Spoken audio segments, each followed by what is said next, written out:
Good morning. It is Friday, the 27th of June. I'm Maeve McMahon and you're watching Europe Today, Euronews' morning show about the EU summit that saw the most powerful politicians in Europe gather together for over 12 hours this Thursday in just one room. EU leaders were served a dinner of dumplings and duck and given a long to-do list on issues from security to EU-Israel ties. But it was fears over Trump's tariff obsession that really dampened the mood, with the German Chancellor accusing the Commission of seriously overcomplicating things. Wir haben die Kommissionspräsidentin ermutigt. We encourage the Commission President to use the 2 weeks that are still available to us to come to a swift agreement with the US. However, if we don't manage to come to an agreement on tariffs, then the EU is willing and able to take its own measures, and we encourage the Commission President to do that. Bereit und in der Lage, auch entsprechende eigene Maßnahmen zu ergreifen. Well, let's get up to speed now on the outcome of that summit with our Mared Gwynne-Jones, who's at the EU Council for us. Good morning, Mared. So leaders were briefed on those ongoing tariff talks between DC and Brussels. Is it panic mode there that we could see a looming trade war? Well, Maeve, the clock is ticking on the European Commission. It needs to reach a deal with the Trump administration to avoid those 50% tariffs on EU goods from coming into force on the 9th of July when Trump's 90-day pause comes to an end. Now, there was some sense of apprehension last night as leaders gathered here, but there's clearly two visions. Some want a, let's say, quick and dirty deal, one that gives certainty to business, even if that means, for example, a 10% tariff. That's favoured by the German Chancellor Friedrich Merz. Others want the Commission to hold it out, even if that means extending the negotiations beyond the 9th of July deadline. And in a sign, Maeve, of the concern here about the state of world trade relations, Ursula von der Leyen, the Commission chief, saying last night that the EU might need to think about setting up an alternative to the World Trade Organization in collaboration with Asian countries. And on Ukraine, Mared, we saw Hungary once more vetoing conclusions and Slovakia blocking new sanctions against Russia. What more can you tell us? Well, Maeve, Slovakia's Prime Minister Robert Fico isn't happy with the new package of sanctions, but he is willing to support it if the Commission changes a whole different plan to phase out Russian fossil fuels by 2027. Fico's not happy with that. Now, von der Leyen did say last night she was confident that they could come to an agreement. It's not clear what Fico's asking for in terms of concessions, whether they are financial or not. But then it's Hungary that's clearly the black sheep here, because again, refusing to support the summit conclusions on Ukraine and continuing to block Ukraine on its accession path, its path to become an EU member. So Viktor Orban, once again, as we've seen so many times here in the summit in Brussels, is derailing the EU's unity on Ukraine. OK, Mared Gwynne-Jones, thank you so much for that live update. As you heard there, Hungary opting out of the final communique on supporting Ukraine. Now, Viktor Orban's right-hand man and chief political director, Balash Orban, he was also at the summit there. You can see him there in the pictures. He's often seen with Viktor Orban, the head of the Hungarian state. And he was actually just yesterday at that EU summit here in Brussels, where our reporter, Shona Murray, had the opportunity to ask him why the Hungarian government is always so disruptive at these summits. Balash Orban, thank you very much for joining us on Euronews. Now, Hungary has said it's against Ukraine joining the EU, but many member states, 26 in fact, are supportive, saying it's very important for Ukraine's sovereignty and future. The European leaders, they want to provide a fast-track access to Ukraine without even trying to close the war.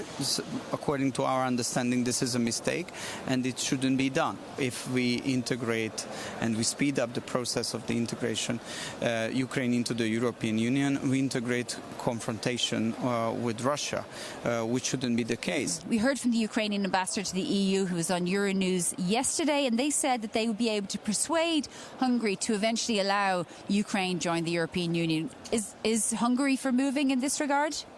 Oh, they are already doing that. They are supporting the opposition against the Orban government. So they are engaged in domestic Hungarian politics. You know, it's not allowed to interfere in any other country's domestic politics. It should be the Hungarians who are deciding what should be done. Ukraine has the right to apply to EU, but the Hungarians, who are members of the European Union, has the right to decide whether they accept this invitation or not. Is it the case that Hungary would like to see the European Union doing business on oil and gas while Russia is still engaging its full-scale invasion of Ukraine? It was told to us that through sanctions we will be able to achieve peace and put pressure on Russia, and we were weakening Russia. So what happened after 3 years? Peace is not getting closer because of the sanctions regime, and what happened from an economic and energy cooperation point of view, we didn't weaken Russia, and in the meantime the European economy is suffering. That was Balash Orban there, who, by the way, is not related to Viktor Orban, but as you can see, is very much synced on policies. Both agree as well that the European economy is lagging behind, an opinion shared by most EU leaders last night at the summit. Our reporter Alessio Delano has been taking a closer look at what trade tensions could mean for our pocket. The countdown is on. There's less than 2 weeks to avoid the next war, this one over trade. On July the 9th, Donald Trump will slap a 50% blanket tariff on certain EU products. Trump posed the tariffs for 90 days to give the EU a chance to broker a deal. For now, the US imposes 25% tariffs on EU aluminum, steel and cars, and blanket 10% tariffs on all EU imports to the US. With so much at stake, Thursday's EU summit focused on how to come to terms with Trump. Last week, the Commission exchanged letters on a deal with the White House. But officials who saw the correspondence see slim chances of progress by the crucial 9 July deadline. Not only is the US caught up in parallel trade negotiations with global partners, both sides are also far apart. Europe's automotive businesses are now breaking out in a cold sweat. The sector is already bleeding, said Trade Commissioner Maros Sefcovic, and its 2.5 billion euros exports to America are vital to keep it afloat. Trump claims the EU was formed to take advantage of the US on trade, denouncing the bloc's unacceptable trade surplus over Washington, which is around 47 billion euros. A proposal for a 10% baseline tariff on most EU exports is now being mooted. That would dodge heavier taxes on sensitive industries and reflect a deal struck between the UK and the US last month. But as EU countries seek to protect their flagship industries, can negotiators bail EU businesses out of tariff troubles in time?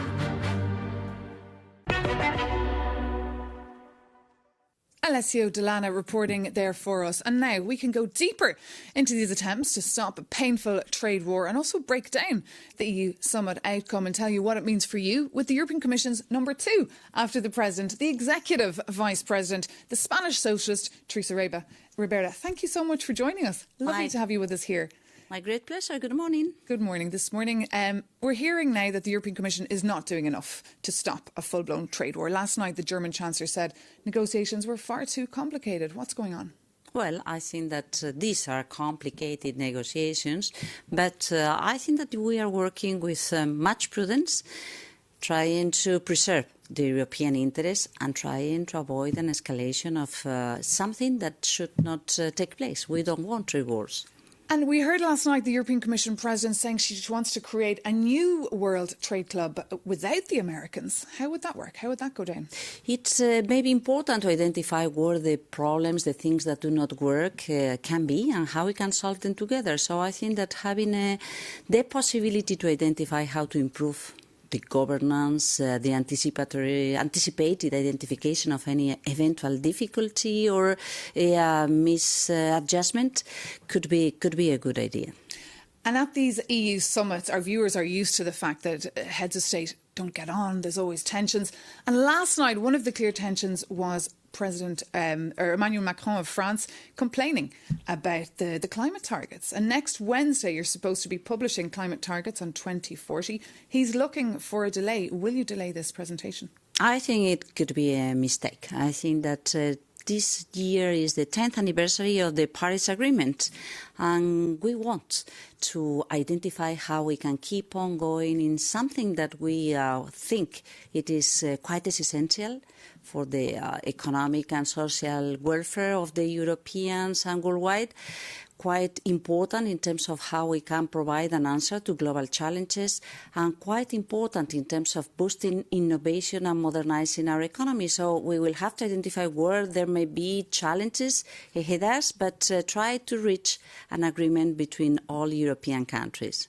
Because for now you certainly don't have that, the backing of them, but how do you reach that compromise and make sure that the economy doesn't have to suffer as you reach these targets? We have already identified that we want to be a fully decarbonized economy by 2050. We have targets for 2030. We need some clear orientation around 2040 and the reduction of 90% of our emissions by 2040 is a clear goal. Then how we can combine the different pieces, the eventual flexibilities, is the thing to be discussed. But we're working hard and we will table our proposal in the coming days. And how are you coping in a European Commission which is using an agenda, a playbook, which is seemingly a copy-paste from the EPP, so the European People's Party's manifesto?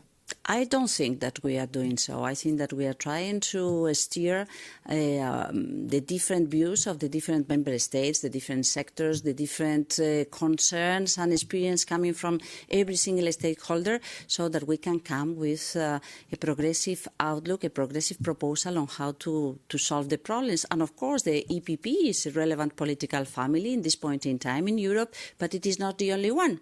And it is quite important to keep European centre political parties keeping their views, trying to compromise on how they can keep on working and diving in a much more united Europe. And what about President Trump? He was the elephant in the room last night at that EU summit. How is the Commission planning to appease him, to please him, to flatter him? What about rules on tech, for example, that he hates? I don't think that it is a question of pleasing or something like that, that it is a question to identify how we can work together. And of course, we all need to be polite, educated, try to identify how to work, how to solve problems, and to avoid any type of provocation or nasty language. But I think that we all need to defend our interests, and being polite in doing so is important. Being polite, so not using bad language, perhaps. For instance. What about concessions on tech? Concessions on what? I mean, I think that it is important to think what is a concession that may be something that will defend our interests, and what is going beyond defending our interests. And this is the fine line that we need to strike. Because you seem a bit softer than your predecessor, Margrethe Vestager, when it comes to going after Apple. Well, I think that it is clear that we are going to defend our sovereignty in terms of how we regulate and how we prevent any type of intrusion in the way we defend our consumers, our industries, in the way we can ensure that any new incomer that can challenge the incumbents has room in the marketplace. But I think that for the time being we hear more noise than real troubles. We will defend the way we implement our rules. We will defend a well-functioning market, and we will not allow anyone to tell us what to do. Teresa Ribera, the Executive Vice President of the European Commission, thank you so much for joining us here live in our studio. Okay, thank you. And thank you so much for watching. For more news and analysis on that EU summit, keep a very close eye on euronews.com. But for now, thank you so much for watching. Take care and see you soon here on Euronews.